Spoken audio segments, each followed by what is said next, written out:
Hello po mga kabayan, kamusta po kayo? Sana po nasa maayos po kayong kalagayan. Si Kamanong po, inyong lingkod ay nagbabalik po muli at tayo po ay magkomentuhan dito po sa Tambayan mga kabayan. Mag-umpisa na po tayo. May magandang balita po kahit papaano mga kababayan. Lalo-lalo po sa Senado dahil napalitan na po ang Senate President na tinatawag po na tuta di umano. Sino po ang pumalit?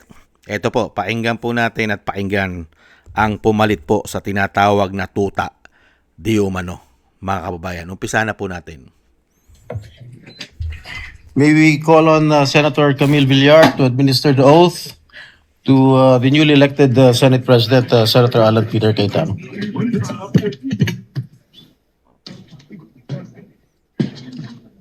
Dito para yung flag daw. Sila ate. Yeah. Yeah. Let me hold this under yung kamay mo. Okay, you got it? Okay.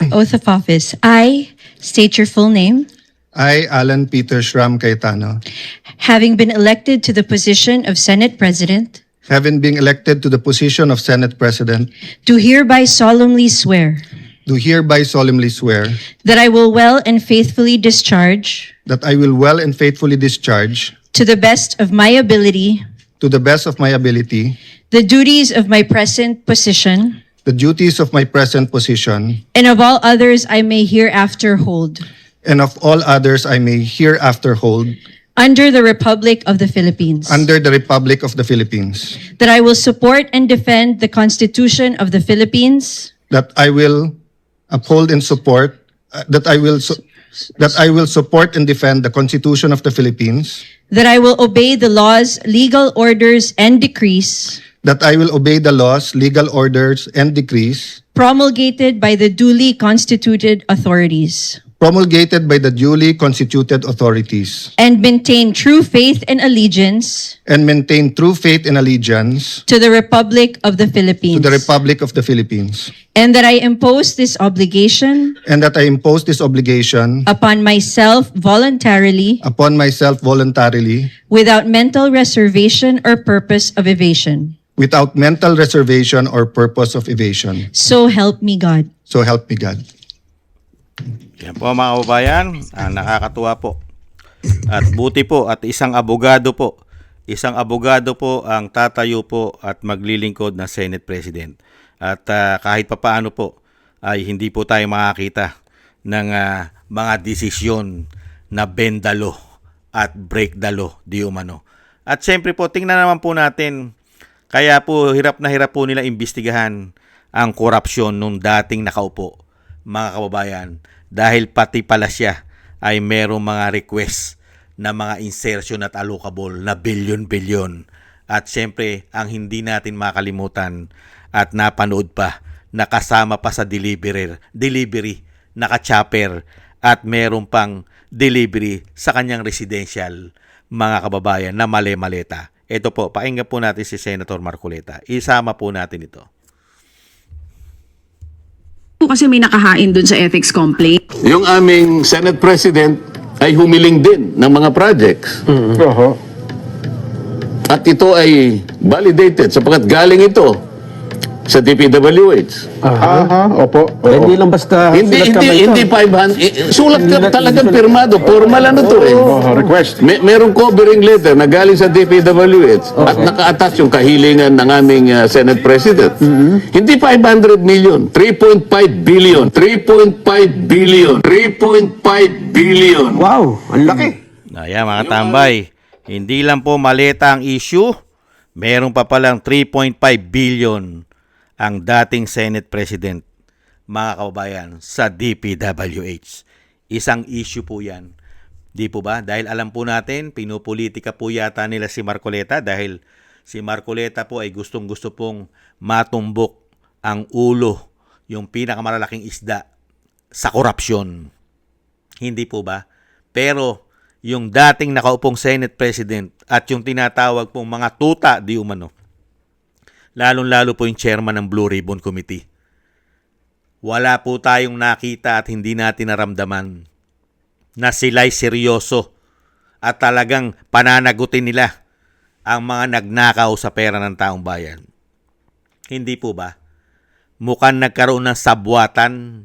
Yung dating nakaupo na Senate President di umano, ni hindi man lang natin nakita yung mga gusto ng taong bayan na kumbidahin nila dyan at pagsalitain at nang matanong ng mga senador, katulad ni Senator Marcoleta at ni Senator Alan Peter Cayetano.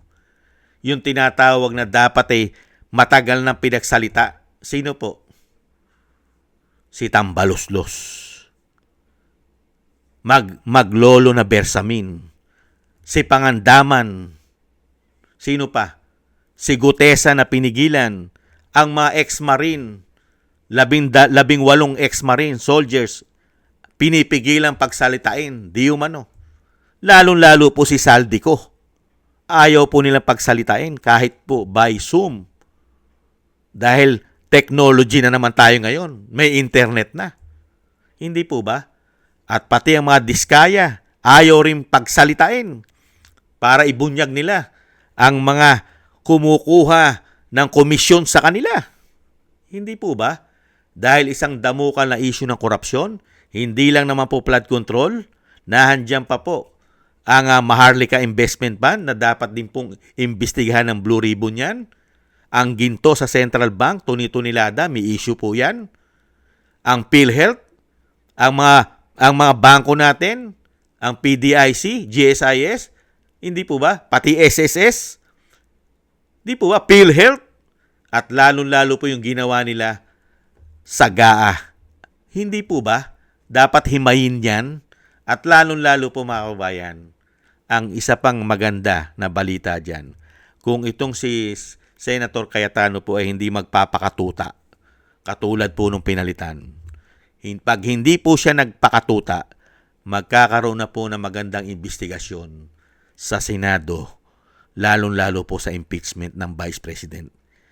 Dahil kung hindi po napalitan ang tinatawag na tuta dyan, baka po hindi po mahimay at hindi po ma-verify ng husto ang ibinibintang nila sa Vice President. Lalong-lalo na yung mga sinasabing witnesses, ma-witness nila. Sino po? Yung tinatawag po na nakakulong, isang nakakulong na convicted ng kidnap o ransom. Wanted. At yung tinatawag na pambansang asong ulol di umano. At yung isa pa na ginamit ang pirma ng Vice President para magsolicit, makakuha ng milyon-milyon yung merkado. At yung ibinibintang nila na pagbabanta raw sa buhay ng nakaupo ngayon na tinatawag na bangag ng kanyang ate. At yung walang kamatayan na confidential intel fund. Hindi po ba? Sana, kung ipipilit po nila yung confidential, buksan na rin sana nila ang confidential intel fund ng Pangulo na 4.5 billion hindi bababa, higit na napakalaki na dapat din nila imbestigahan. Sana. At sana rin po, buksan din po sanang muli at talakayin sa Blue Ribbon ang issue na ginawa nila sa dating Pangulong Duterte. Sana po. Sana. At sana po hiling po natin na hindi magpakatuta. Hindi po sana magpakatuta at mahawakan sa leeg ng Malacanang di umano itong si Cayetano. Magtrabaho ka sana, sir. Senador, magtrabaho ka sana sa taong bayan. Sa taong bayan na nagpapasweldo, nagpapalamon sa iyo. Hindi po ba? Sa aming ka maglingkod, hindi sa mga oligarkiya, di umano. Lalong-lalo sa mga magnanakaw na politiko at gumagamit pa ng pulburon ayon sa kanyang ate. Sana rin, talakayin nyo rin diyan sa Senado yung issue ng isang presidente na ayon sa kanyang ate gumagamit ng pulburon. Gawan nyo sana ng resolusyon yan. Hindi po ba? Para sa taong bayan, matapos na yan. At imbestigahan nyo lahat ang dapat imbestigahan. Kaya po yan mga kabayan, sa ganyang pangyayari, marami pong malulungkot. At siyempre po, puputaktihin po yan ng batikos si Cayetano dahil hindi nila gusto si Cayetano. Dahil mas gusto nila si Soto. Lalong-lalo po sa House of Crocs. Baka hindi nila magustuhan dahil napalitan na po ang kanilang Senate President. Hindi po ba? Magandang balita po yan. Lalong-lalo pong gaganda ang balita kung yung sinasabi ko nga po, uulitin ko, sana naman po iba si Senator Cayetano kay Senator Soto. Sana po iba ka. Iba ka sana. Baka mamaya kasi, hawak ka rin sa liig ng nakaupo ngayon. Sana naman iba kayo. Dahil nakita naman namin nung maglingkod ka nung panahon ni dating Pangulong Duterte, napakaraming nagawa sa administrasyon ni dating Pangulong Duterte. At alam mo yan, Senator Cayetano, na trabaho, build sa panahon ni dating Pangulong Duterte. At isa ka sa nakasaksi. At isa ka sa naging kaalyado. At nabigyan ka pa ng magandang posisyon. At napakarami nagawa. At alam mo rin sa panahon ngayon ang pagkakaiba ng nakaupo ngayon. Ngayon, saksit buhay ka at isa kang senador. Hindi ba ngayon ang ginawa nila? 3 taong mahigit. Issue corruption. Hindi po ba, Senator Cayetano? Sana hindi ka dalin kamukha na ibang senador na mukha po yatang nasilaw, mga kababayan, sakinang at ganda ng kulay ng maleta. Huwag naman sana. Yan po, mga kababayan, ang liderato po ay napalitan na. Tayo po'y nagpapasalamat at sana po ay mapalitan din po ang chairman po ng Blue Ribbon Committee. Ibalik po sana si Senator Marcoleta. Ibalik po sana para po lahat po ay maimbestigahan at kailangan pong kumbidahin sa Blue Ribbon yung mga nabanggit po natin na hindi po nila kinukumbida at pinagsasalita. Sana po 2 tuta po sanang mapalitan sa Senado. Napaka-importante po ng chairmanship po ng Blue Ribbon. Dahil yan po ang mag-iimbestiga sa lahat, lalo-lalo po dito sa issue ng korupsyon. Sana po, mga kababayan, ay gawin po sana ni Senator Cayetano na ibalik po sa pagiging chairman ng Blue Ribbon Committee si Senator Marcoleta nang maimbestigahan din po si Senator Lacson at Senator Soto sa mga issue ng mga maleta. Hindi po ba? At nang marinig na po natin ang mga ex-marine, si Gutesa at si Saldico. Hindi po ba? Sana po mangyari po yan sa lalong mabilis. Maraming salamat po, Senator Cayetano. At sana po ay sa taong bayan po kayo magtrabaho. Yan lang naman po lagi po nating paulit-ulit na hiling sa kanya. Magtrabaho ka sa taong bayan, hindi sa mga pulboronic. Thank you po sa mga gusto po natin tambayan makabayan sa YouTube at TikTok. At ganoon din po sa ating mga subscribers at patuloy pa nagsusubscribe, sa mga nagko-comment, like, and share. Mabuhay po kayo. Thank you po. At thank you rin po sa mga nagbibigay po ng tulong at biyaya. Shoutout po kay Eric Hershon ng Canada.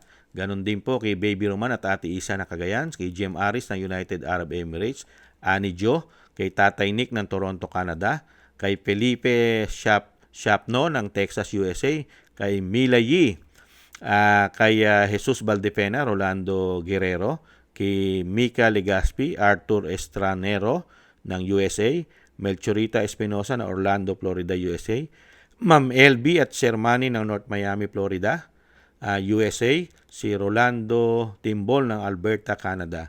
Thank you po sa inyo, mga kabayan, at ingat-ingat po kayo sa inyo po mga paggawa. At shoutout po sa inyo lahat.